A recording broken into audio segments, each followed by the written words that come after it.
congrès de l'ASH 2019 à Orlando, on peut dire que ce n'est pas une très grande année pour les amyloses. Il y a 2 ans, Muriel Roussel avait présenté les premiers résultats de notre étude avec le daratumumab, avec vraiment des bons résultats et vraiment quelque chose de nouveau dans cette maladie, avec beaucoup de réponses hémato chez des malades réfractaires. Et ça s'est confirmé depuis avec pas mal d'études rétrospectives. Et donc cette étude a été finie et on a soumis cette semaine le papier à Blood avec 2 papiers compagnons, la même étude à peu près faite à Boston et puis l'étude de safety qui a été faite dans le protocole Andromeda qui est VCD plus ou moins daratumumab. Donc ça, maintenant, on attend les résultats de cette grande étude randomisée.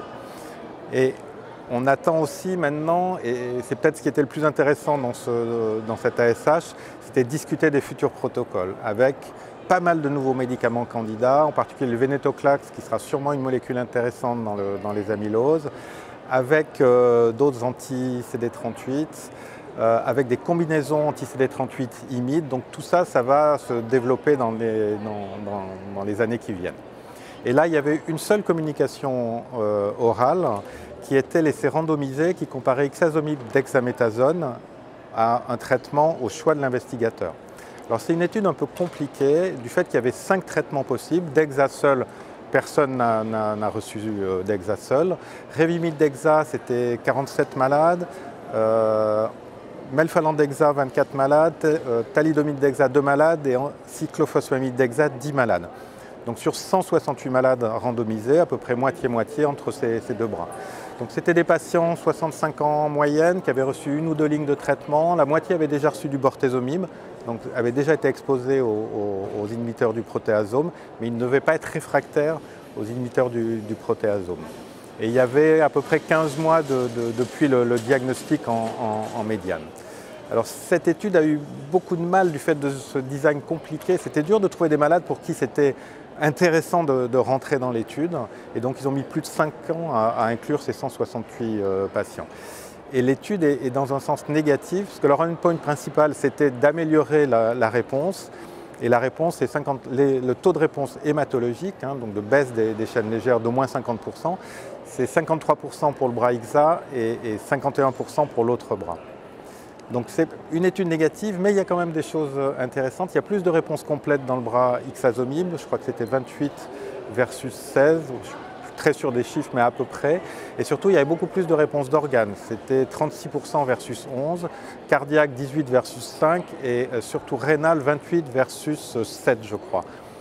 Et sur un temps de réponse, un temps de traitement qui était plus long, donc les patients sont restés plus longtemps sous IXA, c'était 11-12 mois versus 5 mois. Et un autre endpoint important, c'était le temps avant le décès ou une atteinte d'organes grave. Et là, la médiane avant ça était bien plus longue dans le bras XA que dans l'autre bras. Je crois que c'était 36 mois versus 24. Et donc, plus de réponses, un traitement plus long avec une molécule qui est globalement bien tolérée. Donc c'est certain que c'est quand même une molécule intéressante dans l'amylose. On sait que les inhibiteurs des protéasomes, et en particulier le bortezomib, a complètement changé le traitement depuis quelques années de cette maladie. Et l'IXA, qui est un peu du bortezomib oral sans complications neurologiques, peut sûrement être intéressant. Alors est-ce que ça va trouver sa place ? On ne sait pas trop encore, il faut voir. Je crois il y a des essais en cours avec l'ixazomib. Il y a un poster qui rapportait un petit essai ixazomib cyclophosphamide dex, 19 malades, avec un taux de réponse un peu décevant, c'était 38% de très bonnes réponses partielles, ce qui est un peu moins que ce qu'on peut obtenir avec d'autres schémas.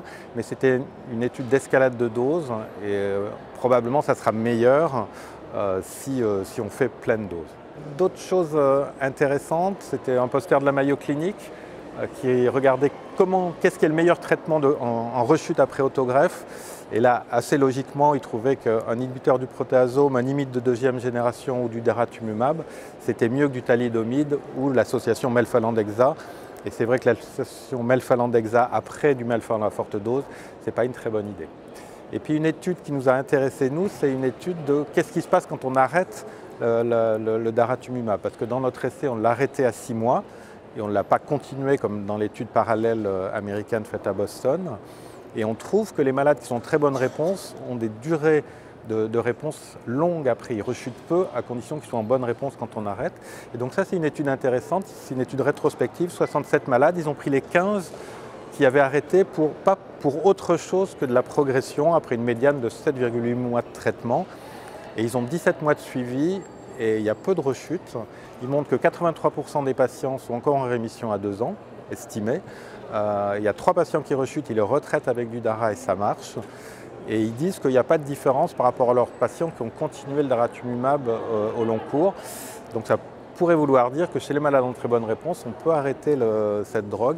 Et c'est quelque chose d'assez habituel dans les amyloses d'avoir des réponses très très longues.